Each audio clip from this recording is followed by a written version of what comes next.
Hello, everyone. Welcome to the webinar. We are going to wait about 1 minute, maybe, to give people the chance to join and then get started.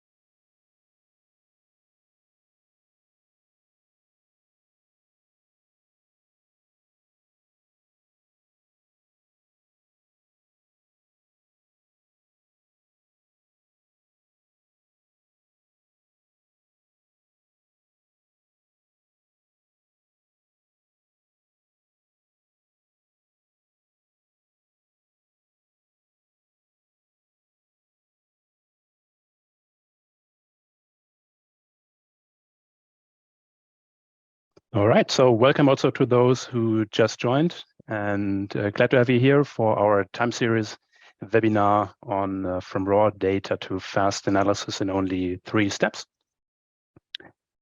So warm welcome from your host. I'm Niklas, the lead solution engineer at Crate, and with me today is also Karin.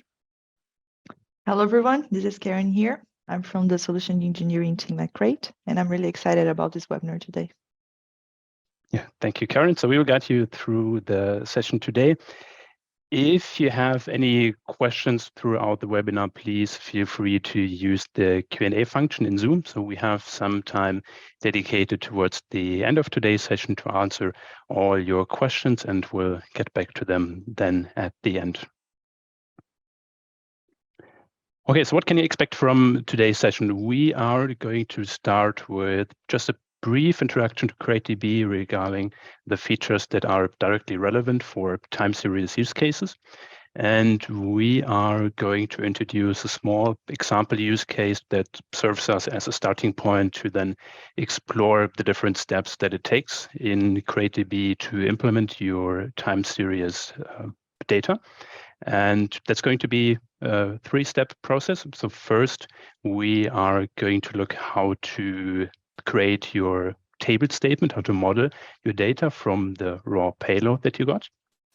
Then we are going to look at sharding and partitioning and how to find the best settings for these 2 attributes. And then third step will be looking at some typical queries on how to make sense of this data in a dashboard. And then we will wrap it up finally with the Q&A session. Okay, so then let's talk briefly about CrateDB in general before we get into the time series details. So there are actually only 2 aspects of CrateDB that you should be aware of for this purpose here. One is that CrateDB has an SQL compatible interface. So when in the next step we are going to model our time series data, we will see a quite regular create table statement that probably those of you who are familiar with SQL will recognize, and there won't actually be anything surprisingly new, I expect. And the second aspect is that CrateDB is a distributed database. So usually for productive deployments, we talk about a multi-node deployment. And throughout the webinar, we will assume that when we get towards deploying our time series data model, we will have a 3-node cluster running where our data will then later reside. So the small use case that will serve us as a starting point for this webinar is going to be about virtual machine monitoring. So you can see here an example architecture with 2 virtual machines. So these virtual machines, they produce data around maybe log messages, CPU, RAM, disk usage, and so on. So the typical system level metrics. And we have an agent running here. We're using Telegraph, which is collecting at a certain interval these metrics from the virtual machines and then sending an insert statement from the agent to the CrateDB cluster. And then for analyzing the data, we're going to make use of Grafana, also another open source tool, to connect to the CrateDB cluster, send queries, and visualize the data. But we would stay fairly abstract when talking about time series use cases, so you should be able to easily transfer the steps that we take for this particular use case to also apply to your own use cases. Now it will take us 3 steps to get to our ready-to-use time series implementation. And the first one is we need to look at the raw payload that we get, in our case, from the Telegraph agent, and how to model this to have a table to store the data in. And if we take a closer look at the type of values that we get from our virtual machine monitoring, then we can divide those attributes into 2 different groups. The first one that we see here on the top in blue are pretty straightforward regular columns. So obviously we have for time series data timestamp when the measurement was taken. And then we also in this case have a name attribute of type text that describes what type of metric was taken from the virtual machine. So as we said in the beginning, we have CPU usage, we have RAM usage, we have maybe the uptime of the system. So there are different types of metrics, and the name here indicates which of those metrics we are talking about. And so these 2 are pretty straightforward, and we can map them directly here, as you can see on the right-hand side, in a create table statement to timestamp and text data type. But more interesting are the actual values for those measurements. And here we have 2 different readings that we get. We have tags and fields.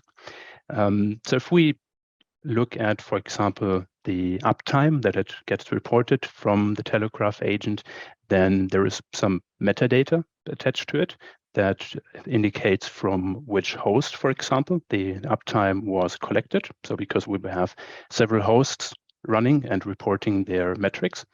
And in our case, we get this host metadata information here as a JSON document. And then the actual value here is also a JSON document with the key being uptime here. But for some of the other metrics, these payloads probably will look different. So if we talk about CPU usage, for example, then we also have, again, the host. But we also have an indicator for which CPU core was reporting this reading, because we typically have more than just one CPU core. So in addition, we are also seeing here a CPU attribute. And then accordingly, also the fields value here is different. We don't have an uptime attribute, but we have a usage attribute. So what we can see here is that these tags and fields are quite dynamic in their nature. And here we have a special data type in CrateDB that we can leverage, which is called object dynamic. And you can think of this being somewhat of a container data type where you can store arbitrary JSON documents into it. And you don't actually have to upfront define all the expected structure of this JSON document. So you can see here, we just define it as object dynamic. And this data type is able to evolve over time automatically, depending on what type of fields are sent as part of the insert statement. And how exactly that looks, we are going to see later on during the query examples. But for here, pretty easy. We just define these 2 as object dynamic and then look at the structure that we actually get later on for querying. So, and that's already it for the create table statement. We can run this in CrateDB, and in theory, we would be already ready for ingesting data. But if we have our productive deployment in mind later on, we also want to make sure that we get the right performance characteristics for our time series data. And this is why we need to also think about sharding and partitioning. So let's take one step back again to look at the architecture. And here it's important again to remember that CrateDB is a distributed database, which means that we also want to distribute the data that gets stored in our time series model across all the different nodes that we have. So again, here we have the initially mentioned 3-node cluster. And as part of the create table statement that we defined earlier, we can now also define here a clustered into clause that gives a certain number of shards. And then these shards will automatically be distributed evenly across the nodes in our cluster. So here, 3 shards matches pretty well with a 3-node cluster, which means that every node will have 1 shard, and every shard will automatically hold roughly a similar amount of data. So you can imagine that 1/3 of the data that gets stored into the table then is stored in one of the shards and therefore also in one of the nodes. So this already helps because for time series data, we usually expect quite a significant data volume, and breaking it down into smaller shards makes sure that we can leverage parallel compute power of our nodes. However, data will typically still continue to grow over time and come to a significant volume. And that's why on top of the sharding, we also need to look into partitioning. Partitioning for time series data works in a way that we add another column to our data model. In this case, it's here the month. And this column is a generated column derived from our primary timestamp column that indicates the timestamp when the reading was taken. So we apply here the date trunc function on a monthly level to our timestamp, and then every time we insert a new row, this month field will automatically be populated accordingly. And now in the create table statement, we see the previously introduced clustered into 3 shards, and now we can also add here partitioned by month. And this means that these 3 shards that we specified will be created for each month individually. So if we imagine we are going to have data for 2 months in our table, February and March, it means we're going to have 6 shards in total, 3 for February and 3 for March. And this basically solves the problem of data continuously growing over time, because now we have a fixed time range, 1 month, in which the shards can grow in size. And once a certain month has concluded and a new month starts, new shards are allocated. And this way, our shards as the primary data structure holding the data won't grow indefinitely. And we can make sure that we have performant data structures serving our queries. Now, talking about the size of the shards, we typically recommend to keep your individual shard size somewhere between 3 GB and 70 GB.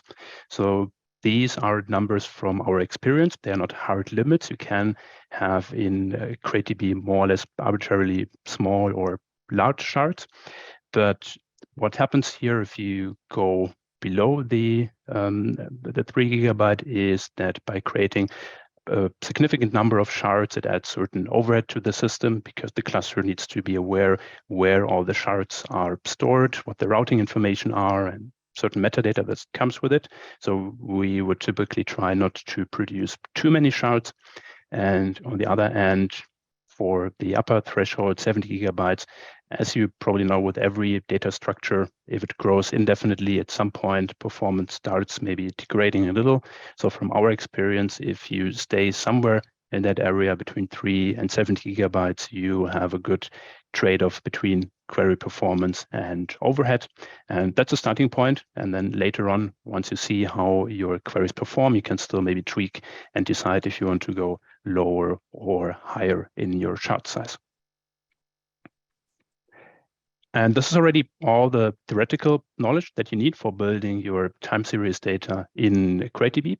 That might sound a bit complex, and that's why we are now going to walk through a very concrete example for our use case with specific numbers to illustrate how to come up with the right sharding and partitioning strategy in practice.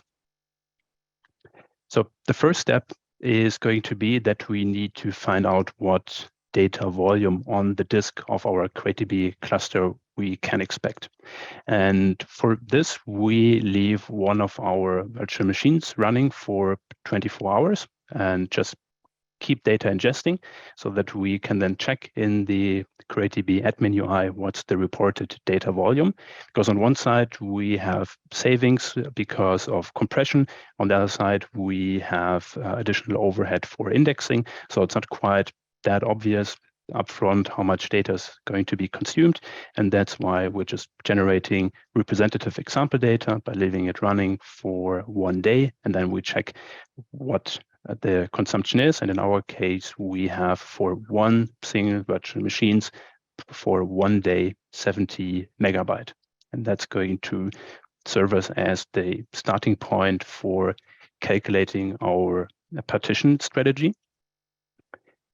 So to come up with the right partition interval, so we saw before in the example that we went for monthly partitioning, but depending on the data volume, it might make sense to choose a different interval. And to come up with the right one here, we first multiply the 70 megabyte by 10, because in production, we expect to have 10 virtual machines running and continuously reporting data. So that gives us a baseline consumption of 700 megabytes per day. And now we go to the next higher time interval, so from day to week, from week to month, and so on, until we exceed for the first time the recommended sizing range that we gave for shards. So meaning here in this case, we are looking for the time interval which goes above 70 gigabytes. And why do we want to go now above and not stay within that interval? That is because we are going to have multiple shards per partition. So we're going to divide this amount of data later on. And that's why we aim actually to go beyond the 70 gigabytes and not below or exactly to the 70 gigabytes. And in our case, if we do this math exercise, we actually see for a yearly interval that we have an estimated data consumption of 253 gigabytes per year. And that is why, in this case, we would go for a yearly partitioning. Now, the second attribute that we need now is the number of shards. And if we take now the 253 gigabytes and divide it by the number of shards, we end up either at 84 gigabytes per shard if we go for 3 shards, or if we go for 6 shards, we would be at 42 gigabytes per shard. So why do we choose 3 and 6 shards? That is because of the 3-node cluster that we previously introduced, because we want to make sure that each node in the cluster holds the same amount of shards, so that when queries later come in, we have an even distribution of the queries onto the nodes. And that's why we go for a multiple of 3 for the number of shards. And in this example, we can see that with 3 shards, we are actually outside of our range. And with 6 shards, we are not quite in the middle, but we have here good room to the lower end, and there is plenty of space also to the upper end. So even if we later on get more data than we initially calculated, or we get less data, we are still well in that range, and that should give us a pretty good confidence that with 6 shards and yearly partitioning for our 3-node cluster, we should see a good performance baseline for our queries. And at that point in time, we can head over actually to run queries and see how that looks like in practice. And at this point, I would like to hand over to Karen, please. Okay. So I will be presenting the demo. And my idea here is to divide the demo into 2 parts. So we will start with CrateDB web interface, and then we're going to move to Grafana and understand a little bit more on the queries and how they're running, what are the interesting aspects of them, and how they apply well to time series data. Okay, so what you're looking at right now is our dashboard, our interface, web interface, where you have an overview of your cluster. Okay, and what I want to share more specifically is the table that Nicholas just covered. So you can see here, this is the table that he just shared, the metrics one. And just like he explained, we have here the partitions. So each row corresponds to one partition, and this is partitioned by year. Here on this side, you can see the number of shards per partition. So just like Nicholas covered, if tomorrow, let's say tomorrow begins a new year, you will have a new row here with 6 new shards. That's pretty straightforward there. And you can see exactly, the size and further information on the partitions. You can have a look at the schema here as well, but what I want to share is a little look, just a quick look on the data that we're holding. So here we have just the hash ID, timestamp, yada, yada, but we do have these two here, which are the objects.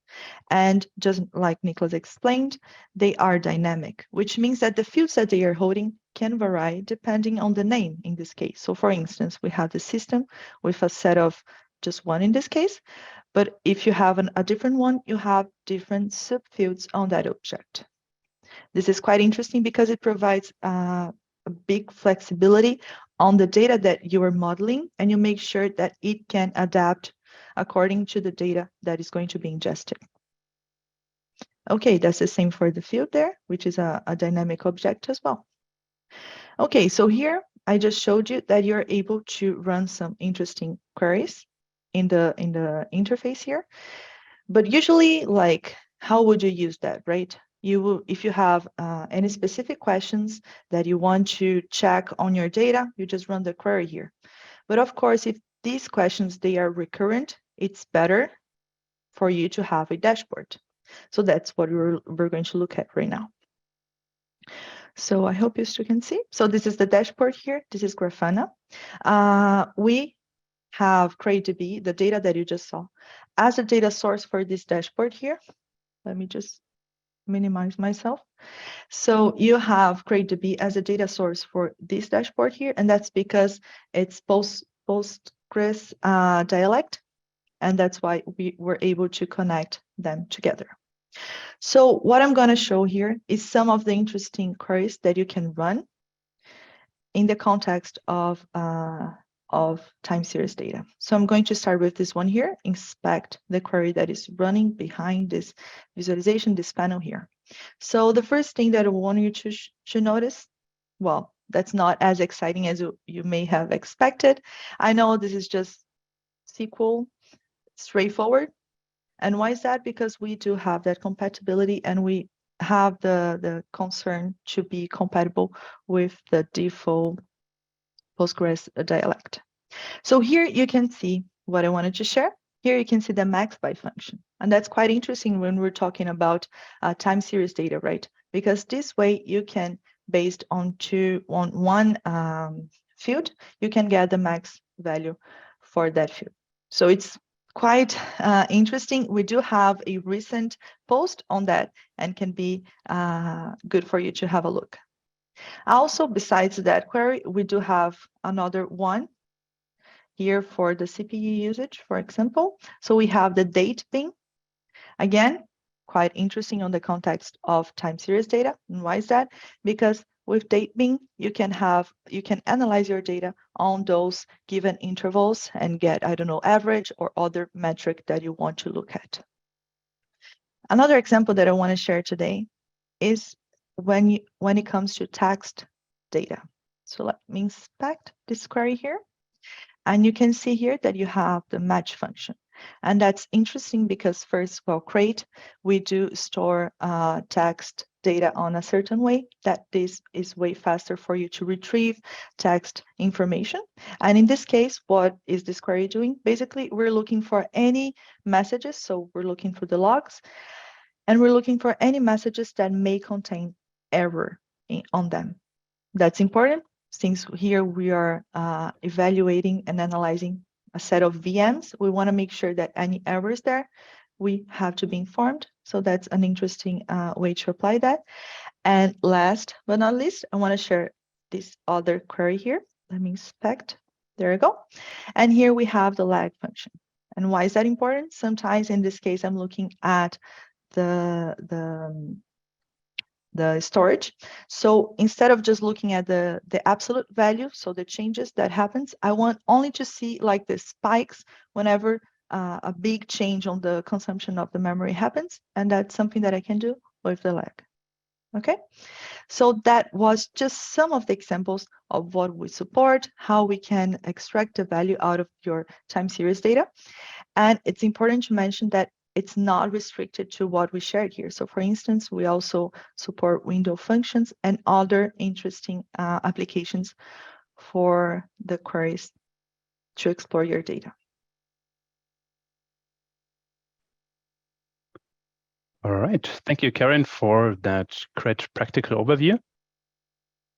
So let's summarize. What did we learn today so far? So we started with looking at the data model and saw that there is a requirement to actually have a pretty flexible data model, because we, in many cases, don't even know upfront how exactly the payloads are going to look like. And then we did a calculation to come up with the right sharding and partitioning strategy based on the expected data volumes. And lastly, Karen just showed us the flexibility using regular SQL grammar when it comes to interpreting and analyzing and visualizing your data. And with that, we will open up the Q&A section. And I see that we already have quite a few interesting questions, so let's get right into it. The first question is, are there any limitations, implications to be considered when to use object and when it would be better to have an attribute in a column, for example, regarding query performance? So this is interesting because in CrateDB, all columns are indexed by default. So this applies to regular, let's say, top-level columns and also to those columns inside an object. So performance-wise and also storage consumption-wise, it doesn't make a difference if a column is inside an object or if it's outside as a regular column. It does often make sense if you receive from your source certain payloads structured as a JSON document. So for example, as we saw with the values here, they come as a JSON document. So maybe it's just handy to keep this structure so that certain values are grouped together in a semantic way, define an object, and then ingest the data without the need to actually, before doing the ingest, parse the JSON, put the different keys into individual columns, just adding additional complexity to the insert part. So that's why it often is just handy and better to organize your data model, but performance-wise, it does not make a difference if a column is inside a JSON document or a top-level column, because all the parsing and analysis of the data already happens during insert. Next question, what's the difference between the object dynamic and a blob data type? So we actually do also have a blob data type in CrateDB. So the difference is that the blob data type does not get interpreted at all during ingest, so it just gets stored as binary data. And the object dynamic JSON document actually gets parsed and analyzed during insert. So CrateDB will look at the structure, it will recognize the keys, it will add the keys to the relational model of the database, so that will be recognized also for querying later on. So it actually really semantically interprets the payload and indexes the payload. And that's the difference to the blob data type. For blob data type, CrateDB will just take the binary content, store it, but not further interpret it or index it or prepare it to be queried in a certain way. Then question number 3, can I change my sharding partitioning choices at a later point in time if my data volume has changed? Yes. So the number of shards can be adjusted later on. The clustered into 3 shards that we saw at the beginning is just the default setting that will apply to any new partition that gets created. So if you, for example, now we are at the end of February, in March, your data volume will increase significantly. You could then change the number of shards from 3 to 6. And then when March starts and the new partition automatically gets created, then it would use the 6 shards instead of the 3. So that way you can adjust the sharding strategy if your data volume changes. The only restriction here is that the partitioning key cannot be changed, at least not for the existing tables. There are strategies to recreate the table if that's needed, but the number of shards can be changed.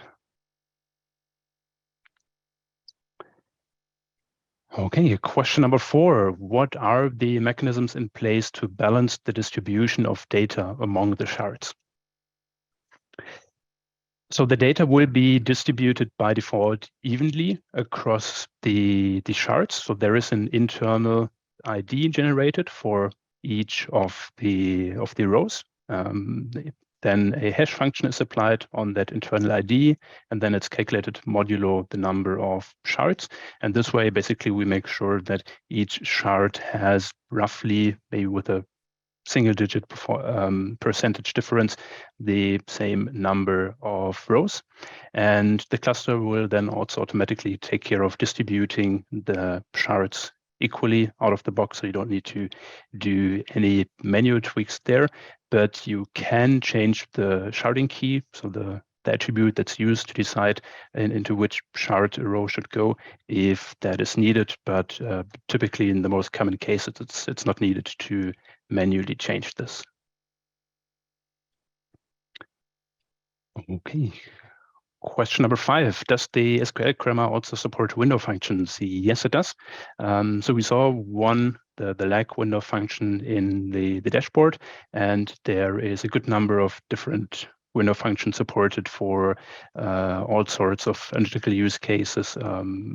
So statistical window functions, row number, lead, lag, and also I think pretty much all the popular ones from the Postgres grammar are also implemented in CrateDB.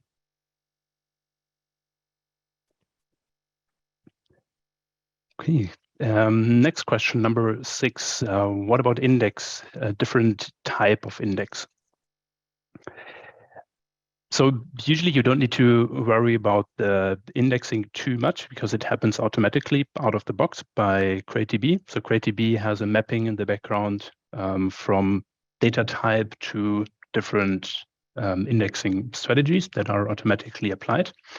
You can, if you need to disable the index on a column level, and there are actually even 2 indexes, a columnar index and a row level index, and you can decide which ones to deactivate, for example, for historical data if you want to save storage. But it's actually a good thing here that you don't need to proactively think by default about an indexing strategy because everything is indexed by default in a columnar fashion. So therefore, you don't have to make any choices and trade-offs between different indexing algorithms or data structures. That all happens under the hood automatically.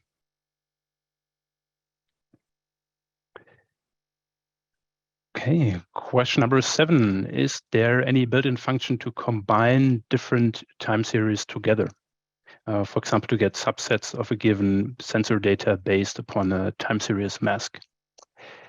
So you can combine different tables. So usually if we talk about different time series, that means we have different tables in CrateDB, and those can be joined, for example. So you could use generate series to generate a date or time axis, and then join, let's say, 2 tables with your individual time series, or you could also combine them via a union, for example, or select from one time series and then maybe do a left join or an inner join with the other time series. So here you have pretty much all the flexibility of the SQL grammar, including joins, union, common table expressions, subqueries, and so on.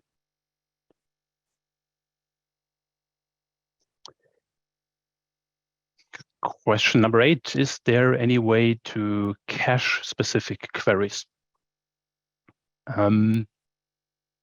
So there is no dedicated way how to cache specific queries. So CrateDB will make use of memory to cache the recently queried data to make sure if it's queried again that it will be faster. But since we are not an in-memory database in any way, there is no specific way to hold certain results in memory. So usually if you are concerned regarding the performance of your query, you would go to the sharding and partitioning strategy that we presented, and there make sure that your shards are, let's say, well-sized. Maybe if your performance is very critical, you want to go for maybe rather smaller shards to make sure that they can be queried quickly. So this would be here in most cases the approach to take rather than trying to cache specific result sets. And question number 9, should we implicitly mention the number of shards while creating a table?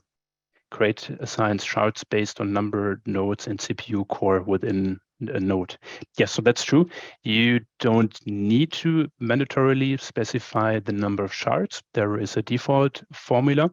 But as always with defaults, that is to some degree a guess.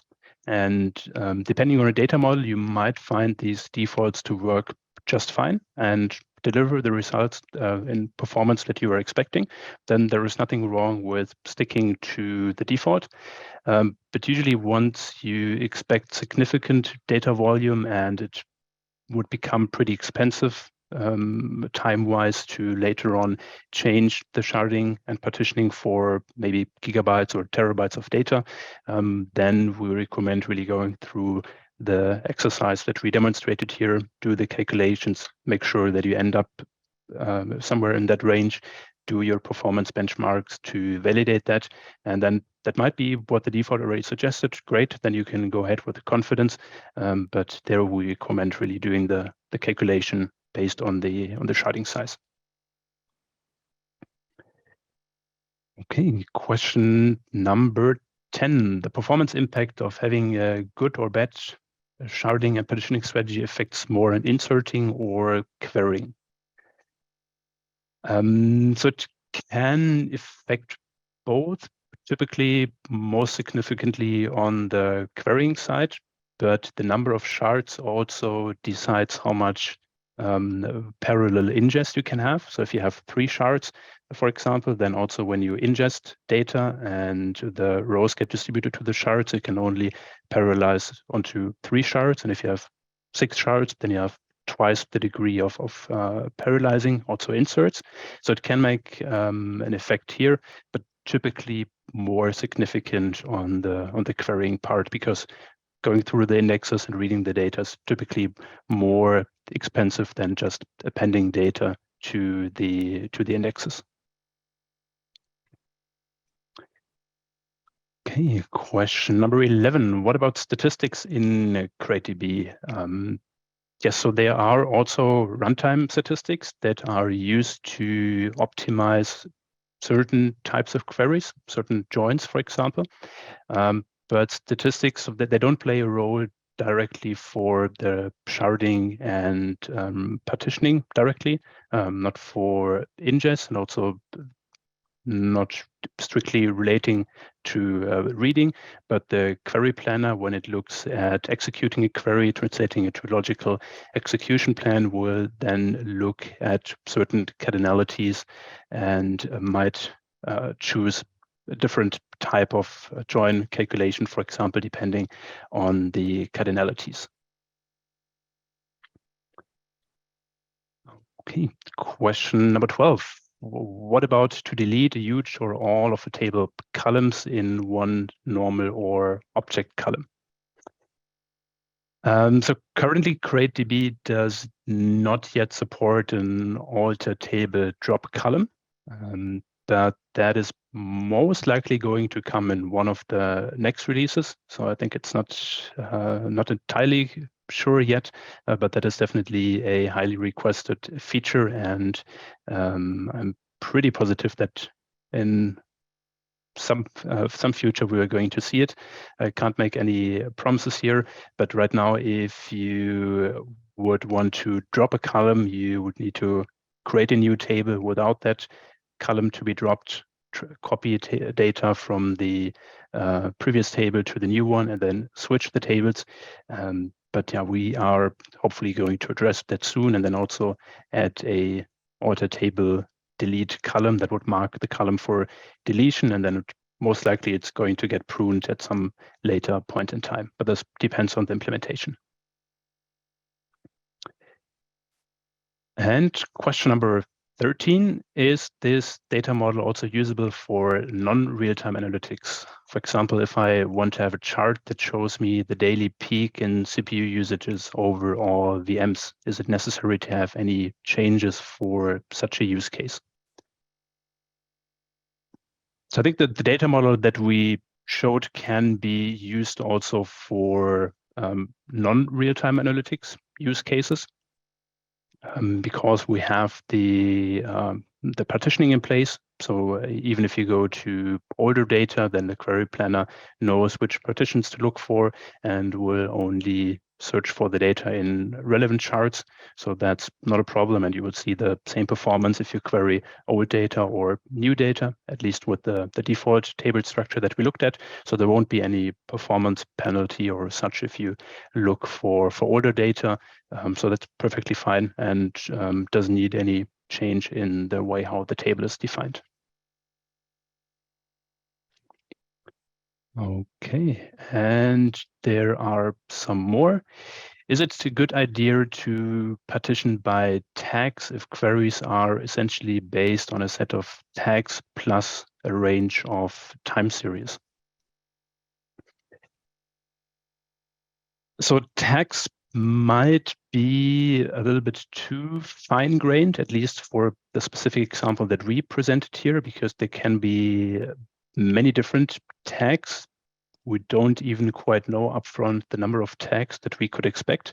So this, at least here in our case, would probably lead to quite a significant number of partitions.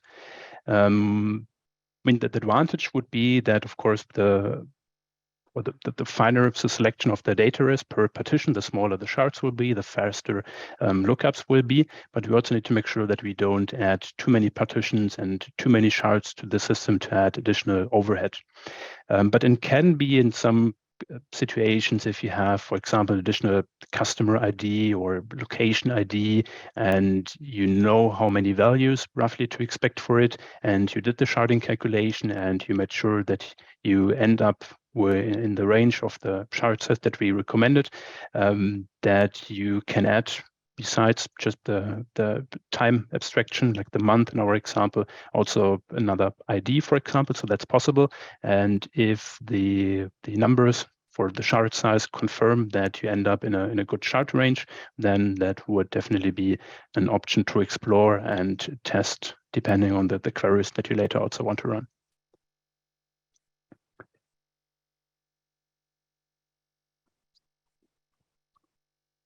Okay.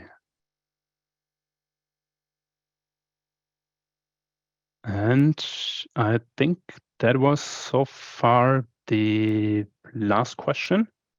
So thank you for all these good questions and the interactions.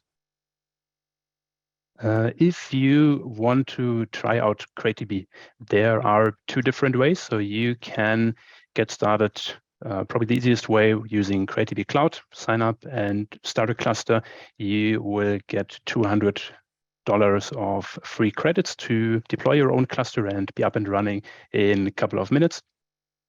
If you prefer to install CrateDB locally, then there is also our open source distribution that you can install on your own hardware.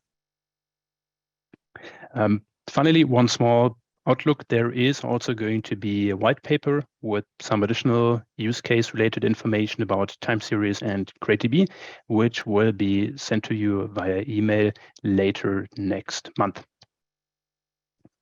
So thank you for being with us here today. If you would like to get in touch with us, then there is a book a meeting link here. You will get the slides via email later on, so you can actually then also click on that link. And there is the possibility to have a conversation with us, talk about your use case, and we will be glad to look into your requirements, see if CrateDB can help your use case and get in touch with you. Alternatively, there is, of course, also our documentation, where here you would see a few links to time series related articles that we published. So please also feel free to explore those. And if you don't want to get in touch with us personally directly, then there is also our CrateDB community, where you can post your questions anonymously. So please also feel invited to sign up to the community and post your questions there. Okay, so then thank you again very much for attending the session today. I hope it was useful. When you leave the meeting, there is going to be a browser window opening up with a very small feedback survey. We would welcome your thoughts, how you like the event.